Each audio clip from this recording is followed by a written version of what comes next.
You're back. Good timing. I've just about reached the conclusion. You took quite a while. Did you get held up on the way back? I wouldn't worry. She's just doing her job. Time for the results. We got a myriad of data today, and it was very difficult to finish all the research in one go. But the integral preliminary conclusion that I can offer you is you're very much like a human from this world. You couldn't tell that just by looking? We spent all day working our butts off for that? Please, I understand that this may have seemed self-evident to you, but in fact, nothing in this world should be taken for granted. Have you ever considered that the world of Teyvat may have a natural hostility to Outlanders? I mentioned the natural laws of this world. You're able to converse with me here without consequence, and nothing seems amiss. But it's arguably a small miracle. The only other life form that, like you, has come here from afar is the seed that I mentioned. Under the effects of Teyvat's natural laws, it isn't even able to sprout, let alone bloom. But after I observed you, I had another idea. Imitating you helped to inspire my alchemy. And so... Whoa! It looks like something's appearing!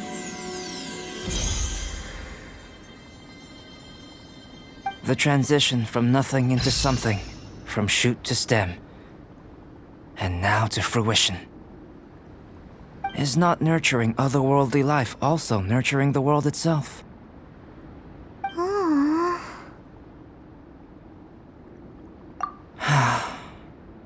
It would seem that that's as far as we go. A transient bloom of incomparable beauty. Life's proudest achievement. Paimon thought, with all our efforts, it might have bloomed forever, and it didn't even have any fruit. Life is a manifold tapestry of free entities. Its value shouldn't derive from how long it stays with us.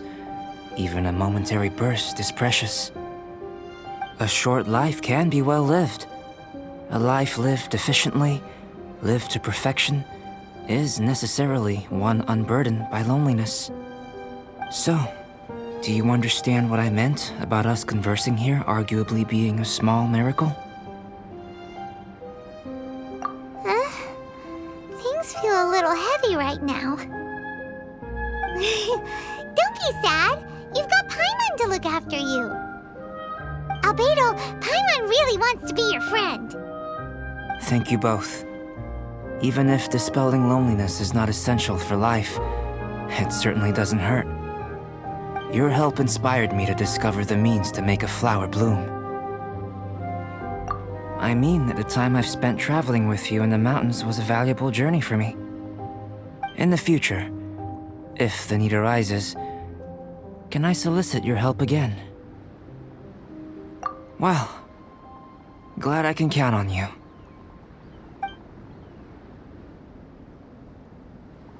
I made a point throughout of telling him how ordinary the results were. But what was that sediment I saw forming at the bottom of the vial? It should not have been there. What could it mean? Those born of Earth are bound by its imperfections, but those born of chalk are free of impurities. You and I are alike, both composed of a substance that has yet to be fully defined. If, one day, I lose control, destroy Mondstadt, destroy everything, can I rely on you to stop me?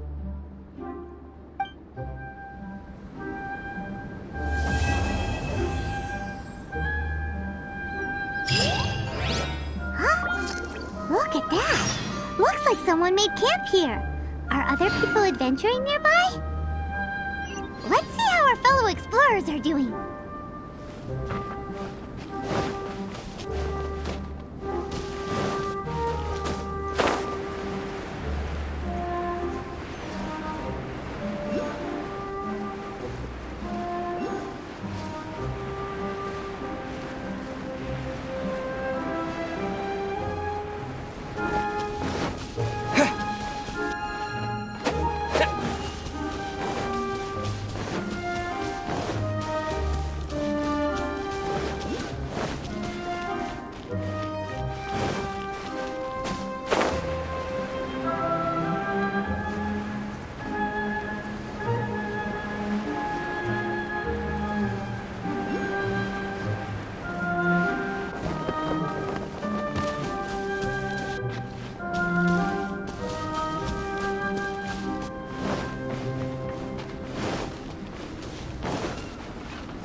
hiding too?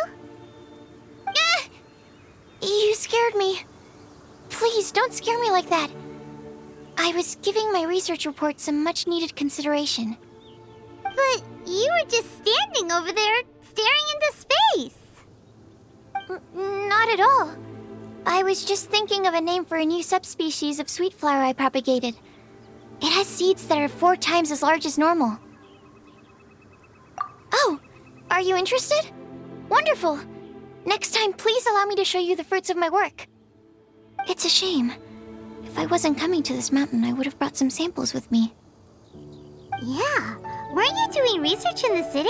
How come you're here? Timaeus and I were helping Albedo organize research data. Timaeus just left, in fact. You didn't run into him? Sure didn't. He said that he wasn't as sharp as Albedo when it came to data. By quite a long shot, in fact. The significance of some things Albedo is able to grasp almost immediately, but we, on the other hand, take considerable time. I fear that this must be the difference in our knowledge and experience showing. Timaeus seemed rather depressed about the matter. He said he was going to take a walk, so I'm currently settling the leftover affairs myself. I was originally going to take a look around myself after finishing up here, but unexpectedly, I gleaned some interesting data from these reports. But, well, guess my search for secrets will have to wait.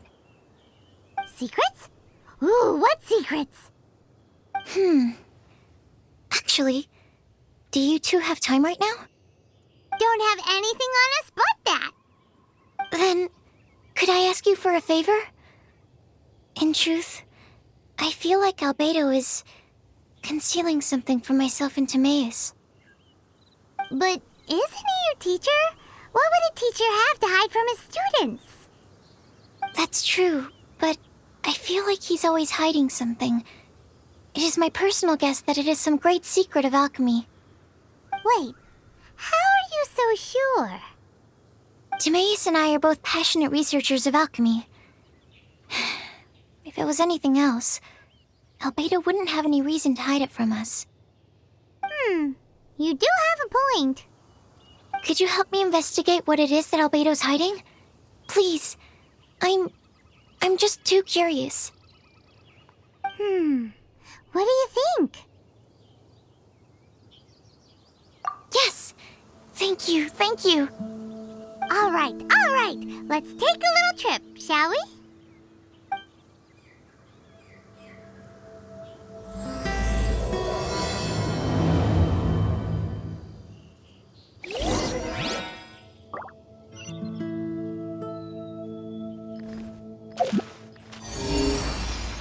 Daddy, on top of that mountain.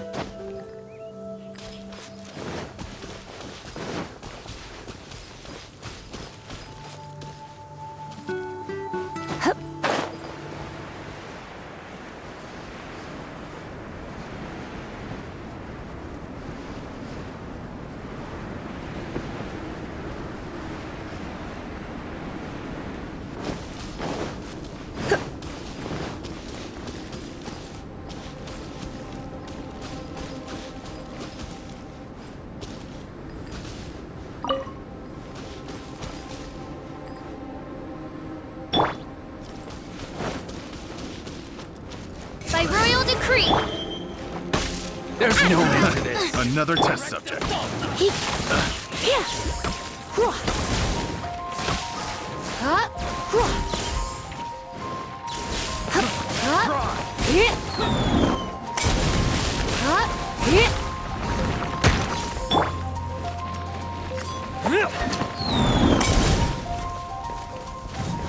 By royal decree. Nope. Try.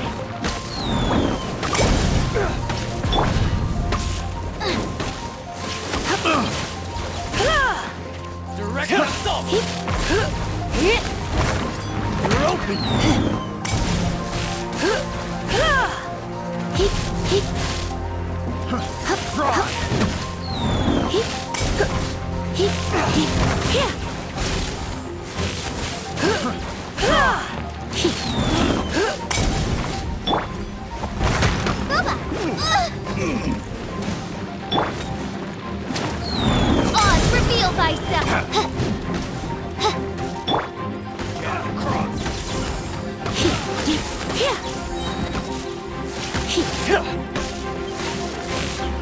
Try not to enjoy this too much.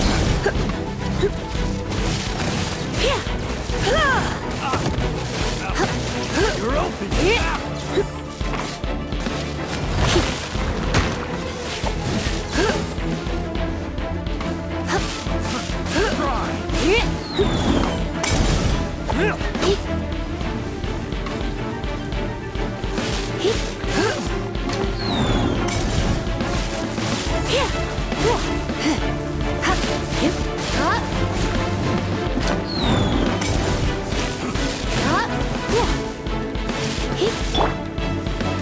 Oz, reveal thyself!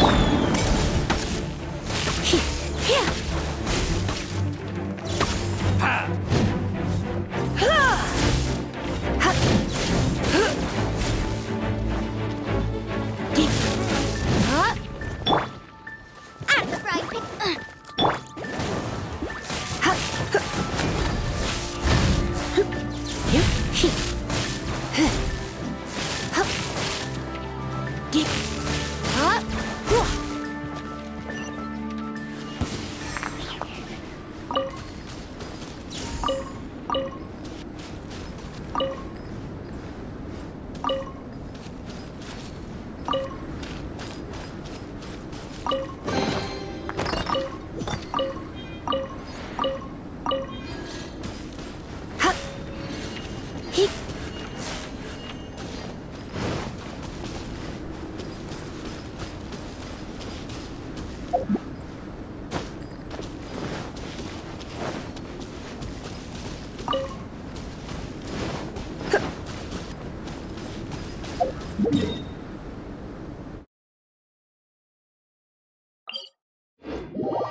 Albedo! Why are you here? Are you lost? No, we're not.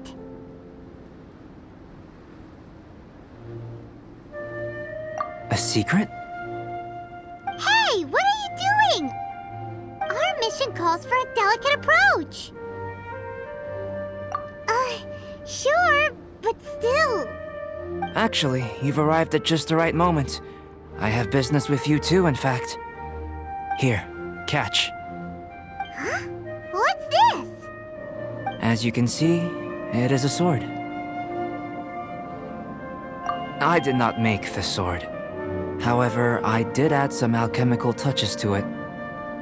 Would you like to try it out? My research indicates that this sword has some unique properties. Only you can use it.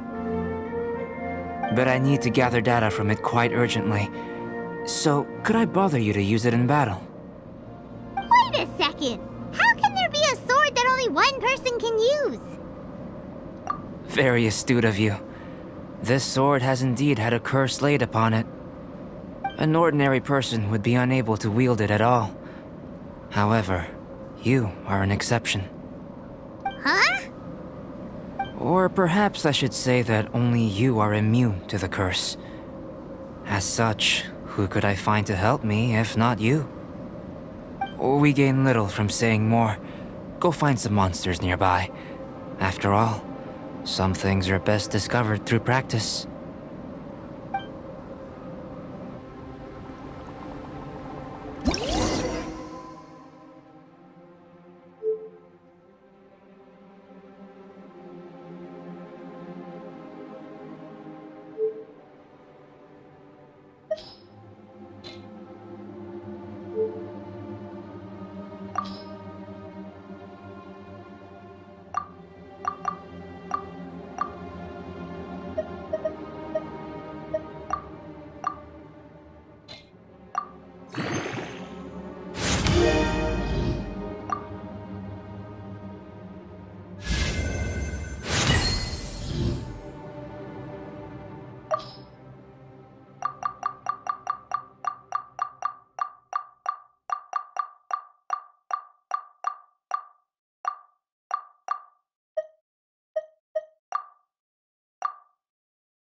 How about those over there?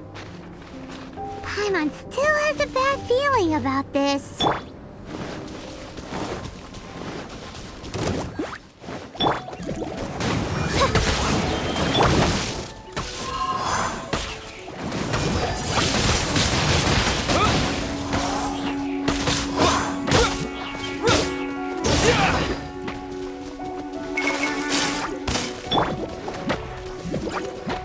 Try not to enjoy this. Nice and spicy.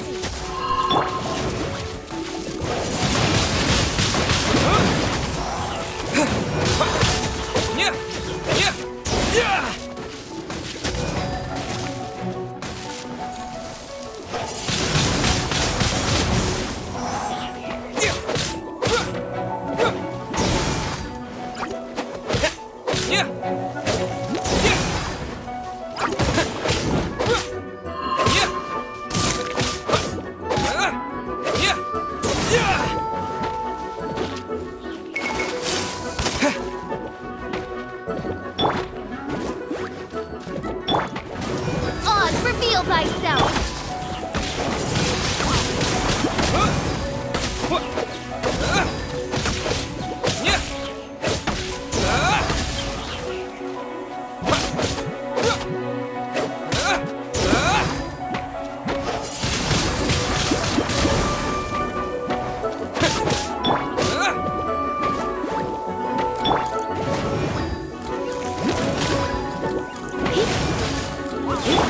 Oz, reveal thyself.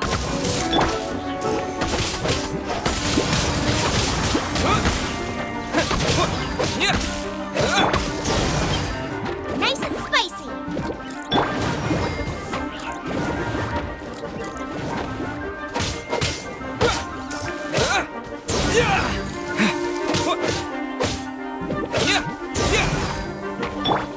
Out of the frying pan, into the fire.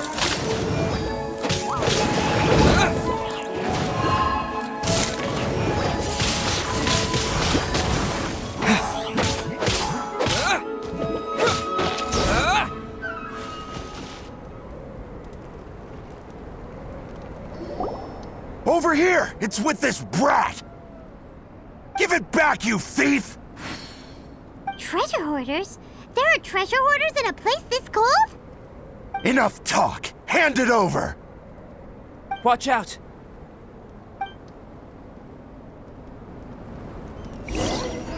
So troublesome!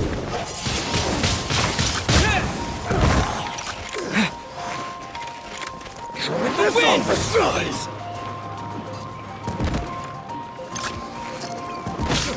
Have a taste of this! Boba, get them! Oz, reveal thyself!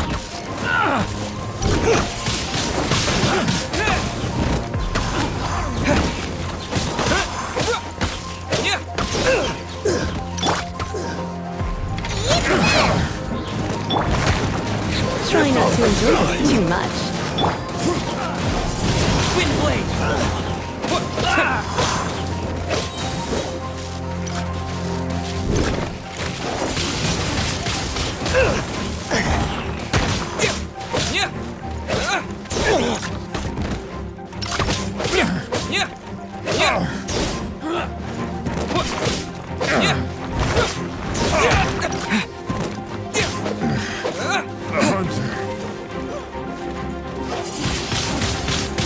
blade!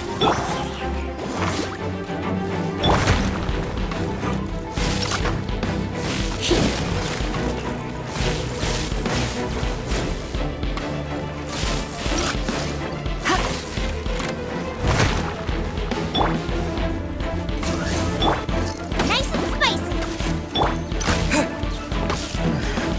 The hunter!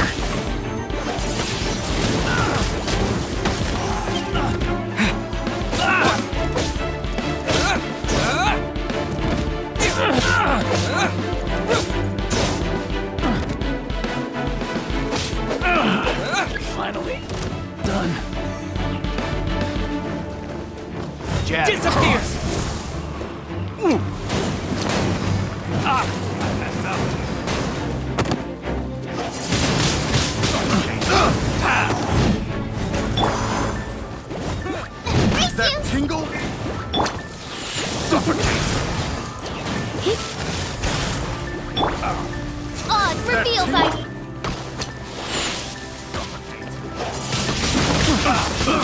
I got careless. Have a little taste. Wings of darkness! Come, sever night from day! That's tingle.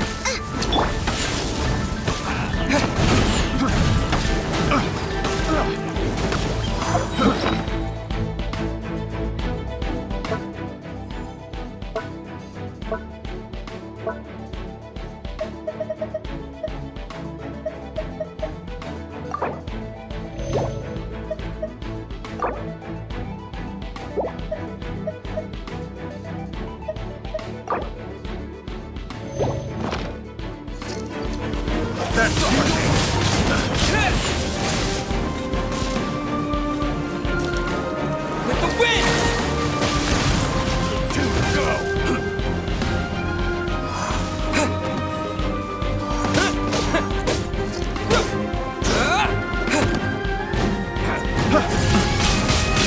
Wind blade! Try not to enjoy this too much. Have a little taste. Oh, reveal!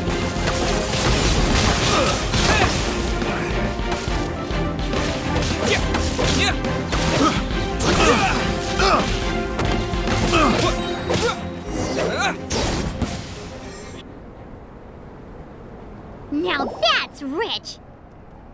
Treasure hoarders calling us thieves? They certainly arrived quickly. Goodness, no. They seem to have been talking about this sword. What's going on? Why are you looking at me like that? Of course I didn't steal this sword. Not long ago, the Knights caught a band of treasure hoarders outside the city. The goods they were smuggling were also impounded. This sword was one of those items. We believed it to be stolen plunder, but no one came to claim it. Nor could we find out where it came from, so it languished in our stores. I noticed it quite by chance while in our storehouse. To tell you the truth, such an old sword would see little use outside of alchemy. You claimed it for yourself? Just like that? So, then what happened? You just took it with you? Indeed. And I initially intended to perform some experiments on it, but I unexpectedly discovered its true origins in the process. This ancient-looking weapon once passed through the hands of a now-deceased blacksmith. It is a legendary, magical sword. A magical sword? It is said that the smith vanished not long after creating the weapon, with the weapon subsequently becoming lost to time. Working backwards from its eventual fate as plunder, one can guess that it was then stolen by the treasure hoarders, where it remained in obscurity till recently. The blacksmith who made this weapon disappeared? That's kinda spooky. No wonder it's cursed. Exactly. Do you know the story of Durin and this mountain? Durin was the black dragon who menaced Mondstadt, before finally being defeated by the combined efforts of Dvalin and the Animo Archon Barbados. After a fierce battle, the vanquished Durin crashed to ruin here, falling into the thick snow. Snow gathers atop this mountain and never melts, which is a most curious phenomenon. Which leads one to wonder, was Durin's fall here purely by chance, or was it intent? Could it really have been intent? Perhaps this place was chosen as a gravesite precisely so that the snow's power could seal the corrosive toxin coming from Durin's body. It seems plausible that Barbados would think of such a method. Huh. Was Barbados such a capable god? Well, these are just my postulations. I don't have any evidence. But what's for certain is that this mountain and Durin are deeply intertwined. In fact, I believe that the very sword in your hand has Durin's remains in it. A dragon's remains? Indeed. The dragon's eyes, claws, and scales ground into dust before being used to coat the blade. In this way, Durin's corruption and venom entered into the sword and became the source of its power. This is very advanced craftsmanship. I presume that having successfully forged the weapon, the smith must have tried it out themselves in their joy. But using the sword in battle would have allowed the corruption to seep through the blade's handle and into their bodies. Ordinary mortals cannot withstand such power. The blacksmith must then have fled, driven mad by the curse, before meeting their end in some unknown place. You've purified Dvalin's tears before, which is a very rare ability indeed. This ability has protected you from being corrupted or poisoned, and you can completely eliminate their effects, which is why you and only you can properly wield this sword. Still, this sword really is huge. Yikes! It's glowing! As far as I'm concerned, this is where the real experiment begins. This sword is still very weak at present. However, it is able to absorb energy, and through that, it is able to constantly become stronger. In some sense, you could even say that it is a living thing. Well then, traveler, adventure with it to your heart's content. I need you to help it grow. I believe that we will soon have all the proof that we need.